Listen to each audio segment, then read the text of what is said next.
भागवत महापुराण की जय। कुंज बिहारी लाल की जय। भगवान श्री कृष्ण के सभी भक्तों को राधे राधे, जय श्री कृष्ण। आज मैं आपको सुनाऊंगी भागवत महापुराण में पंचम स्कंद में 20वां अध्याय, अन्य 6 द्वीपों और अन्य लोकों के पर्वतों का वर्णन। श्री सुखदेव जी कहते हैं, हे राजन, अब परिमाण, लक्षण और स्थिति के अनुसार द्वीपों का वर्णन किया जाता है। जिस प्रकार मेरू पर्वत जम्बू द्वीप से घिरा हुआ है, उसी प्रकार जम्बू द्वीप भी खारे समुद्र से घिरा हुआ है। ये खारा समुद्र भी अपने से दूने विस्तार वाले लक्षद्वीप से घिरा हुआ है। जम्बू द्वीप में जितना बड़ा जामुन का पेड़ है, उतने ही विस्तार वाला यहाँ स्वर्णमय पलश पाकर का वृक्ष है। भाव यही है कि जम्बू द्वीप में जामुन के पेड़ों की बहुतायत है और पलश द्वीप में पलश पाकर के वृक्षों की भरमार है। पलश द्वीप में 7 जीपा वाले अग्निदेव विराजते हैं। इस द्वीप के अधिपति राजा प्रियव्रत के पुत्र महाराजा धीराज इदम जिभ्ह थे। उन्होंने इस द्वीप को 7 वर्षों में विभाजित किया और अपने 7 पुत्रों को वहां का राज्य सौंपकर सवय विरक्त हो वन में साधना करने चले गए। उन वर्षों के नाम शिव, यवन, सुभद्र, शांत, क्षेम, अमृत और अभय हैं। वहाँ अनेक पर्वत और नदियाँ हैं, जिनमें मणिकूट, व्रजकूट, इंद्रसेन, ज्योतिषमान, सुपर्ण, हिरण्यशठीव और मेघमाल नाम के 7 पर्वत और साथ ही नदियाँ अरुणा, नृमना, आंगिरसी, सावित्री, सुप्रभाता, ऋत भरा और सत्य भरा प्रमुख है। उन नदियों में स्नान करने से अनेक पाप कर्म नष्ट हो जाते हैं। वहाँ 4 वर्णों के लोग निवास करते हैं, हंस, पतंग, उदरवायन और सत्यांग। इनकी आयु 1000 वर्ष की होती थी। इनमें दैवीय गुण विद्यमान थे। वे वेदों के अनुसार सूर्य की उपासना करते थे। वे सूर्य को ही पुराण पुरुष भगवान विष्णु मानते थे। ये द्वीप ईश्वर के समुद्र से घिरा हुआ है। उससे आगे उससे भी दुगने परिमाण बड़ा शाल्यद्वीप है। शाल्यद्वीप मदिरा के सागर से घिरा हुआ है। उसमें शाल्यजली सेमर के वृक्षों की बहुतायत है। कहते हैं कि ये स्थान पक्षीराज गरुड़ का निवास स्थान रहा है। इस द्वीप के अधिपति महाराज प्रियव्रत के पुत्र महाराज यशबाहु थे। उन्होंने भी इस द्वीप के 7 भाग सुरोचन, सोमनस्य, रमनक, देववर्ष, पारिभद्र, आप्यायन और अभिज्ञात नाम से किए और उन्हें इन्हीं नाम वड़े अपने पुत्रों को सौंप दिया। इनमें भी 7 वर्ष पर्वत और 7 नदियां प्रसिद्ध हैं। पर्वतों के नाम सवरस, शतशृंग, वामदेव, कुंद, मुकंद, पुष्पवर्ष और सहरतन श्रुति हैं। नदियों के अनुमति, सीनीवाली, सरस्वती, कुहू, रजनी, नंदा और राका नाम प्रसिद्ध हैं। इन वर्षों में 4 वर्णों के लोग रहते हैं, जिन्हें श्रुतधर, वीर्यधर, वसुंधर और ईशधर कहा जाता है। ये लोग चंद्रमा की उपासना करते हैं। इसी प्रकार मदिरा के समुद्र से आगे उससे भी दूने कार का कुश द्वीप है। ये द्वीप घृत के समुद्र से घिरा हुआ है। इस द्वीप में कुशों की बहुतायत है। कुशों के ऊपर ही इसे कुशद्वीप नाम दिया गया है। ये अग्नि के समान ही हरदम प्रकाशित रहता है। इस द्वीप के राजा प्रियव्रत के पुत्र महाराज हिरण्यरेता थे। उन्होंने इस द्वीप के 7 विभाग किए और उनमें अपने 7 पुत्रों वसुदान, दृढ़रुचि, नाभिगुप्त, सतुतयव्रत, विवेक और वामदेव को बसाकर समय तप करने चले गए। इस द्वीप में उन 7 क्षेत्रों की सीमाएं 7 पर्वत चक्र, श्रतुशृंग, कपिल, चित्रकूट, देवानेक, उधर्व, रोमा और द्रविण से जाती है। इनमें 7 नदियां रसकुल्या, मधुकुल्या, मित्र विंदा, श्रुतविंदा, देवगर्भा, घृत चयूता और मंत्रमाला बहती हैं। इनमें स्नान करके कुश देववासी, कुशल, कोविद, अभियुक्त और कुलक वर्ण के लोग अग्नि रूप श्री हरि का पूजन करते हैं। राजन, घृत समुद्र से आगे उससे दुगनी परिधि वाला क्रौंच द्वीप है। यह दूध के समुद्र से घिरा हुआ है। इसे क्षीर सागर भी कहते हैं, जो श्री विष्णु का स्थान है।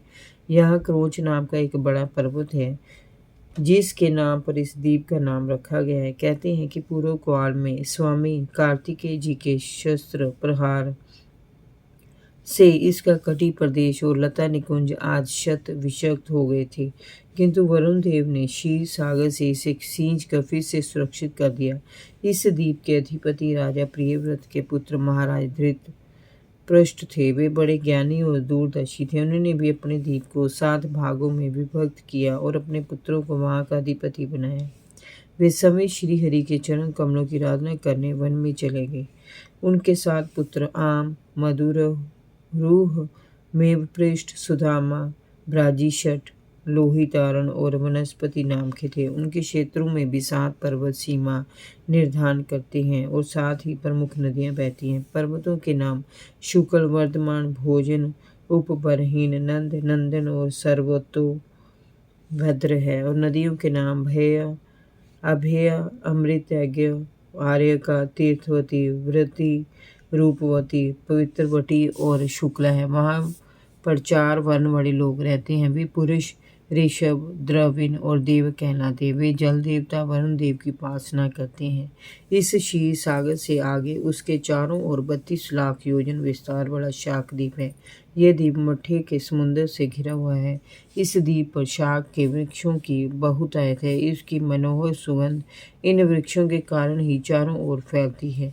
इसके अधिपति मेधातिथि भी राजा प्रियव्रत के पुत्र थे। उन्होंने भी इस द्वीप के 7 भाग किए और उन्हीं के नाम वाले अपने 7 पुत्रों पुरोजव, मनोजव, पवमान, धूम्रानेक, चित्ररेव, बहुरूप और विश्वधार में बांट दिए। वे समय भगवान की आराधना करने वन में चले गए। इन क्षेत्रों में भी 7 पर्वत और 7 नदियां हैं। पर्वतों के नाम ईशान, उरुश्रृंग, बल, भद्र, शतकेसर, सहरदन, स्त्रोत, देवपाल और महानस है। और नदियों के नाम अनघा, आयुर्धा, अभिसपृष्टि, अपराजिता, पंचपदी, सहरत्न, स्तुति और निज धृति हैं। इस वर्ष में ऋतव्रत, सत्यव्रत, दानव्रत और अनुव्रत नाम के 4 वर्ण हैं। ये सभी वायु रूप श्री हरि की आराधना करते और वायु भगवान द्वारा वे प्राणों की रक्षा की कामना करते हैं। इसी प्रकार मट्ठे के समुद्र से आगे उससे दुगने विस्तार का पुष्कर द्वीप है। वह मीठे जल के समुद्र से घिरा हुआ है। यहाँ स्वर्णमय पंखुड़ियों वाले लाखों कमल के फूल हैं। इसी कारण इसे पुष्कर द्वीप, कमल द्वीप कहा जाता है। यहाँ ब्रह्मा जी का आवास है। इस द्वीप के मध्य में मानसूत्र नामक एक 10,000 योजन ऊंचा पर्वत है। इसके चारों ओर इंद्रादि लोकपालों की 4 पुरियां हैं। इन पर मेरु पर्वत के चारों ओर घूमने वाला सूर्य देवताओं के दिन और रात बनाता हुआ घूमा करता है। इस द्वीप के अधिपति प्रियव्रत का पुत्र वितिहोत्र था। उसने अपने 2 पुत्रों रमनक और धातिक को इस क्षेत्र के 2 भाग करके अधिपति बना दिया और समय तप करने वन में चला गया। यहाँ के निवासी ब्रह्म रूप श्री हरि की उपासना करते हैं। राजन, इससे आगे लोक नाम का पर्वत है। इस पृथ्वी के सब और सूर्य और चंद्र से प्रकाशित होता है। उससे आगे सुवर्णमयी भूमि है जो दर्पण के समान स्वच्छ है। यहाँ देवगण रहते हैं।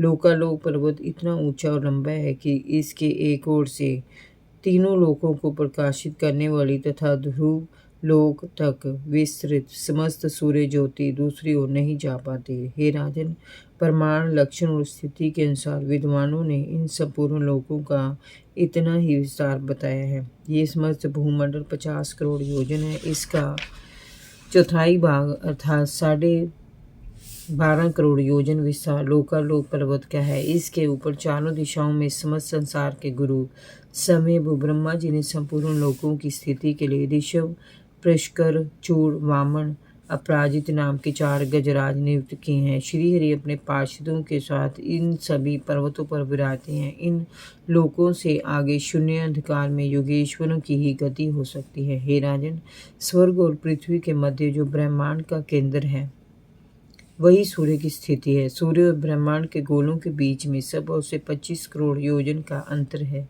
सूर्य इस अचेतन अंड में विराज रूप से विराजते हैं। इसी से उन्हें मार्तंड कहा जाता है। ये ज्योतिर्मय हिरण्यमय ब्रह्मांड से प्रकट हुए हैं, इसलिए उन्हें हिरण्य गर्भ भी कहा जाता है। सूर्य की ही दिशा आकाश, धूलोक, अंतरिक्ष, भूलोक, स्वर्ग और मोक्ष प्रदेश, नरक, पाताल और रसातल समस्त भागों का विभाग करती है। सूर्य ही देवता, तिर्यक, मनुष्य, सरीसृप और लता वृक्ष आदि समस्त जीव समूह के आत्मा और नेत्रों के अधिष्ठाता हैं। ये ही श्री हरि हैं और यज्ञ पुरुष हैं। जय जय श्री राधे। भागवत महापुराण की जय। भगवान श्री कृष्ण के सभी भक्तों को राधे राधे। जय श्री कृष्ण।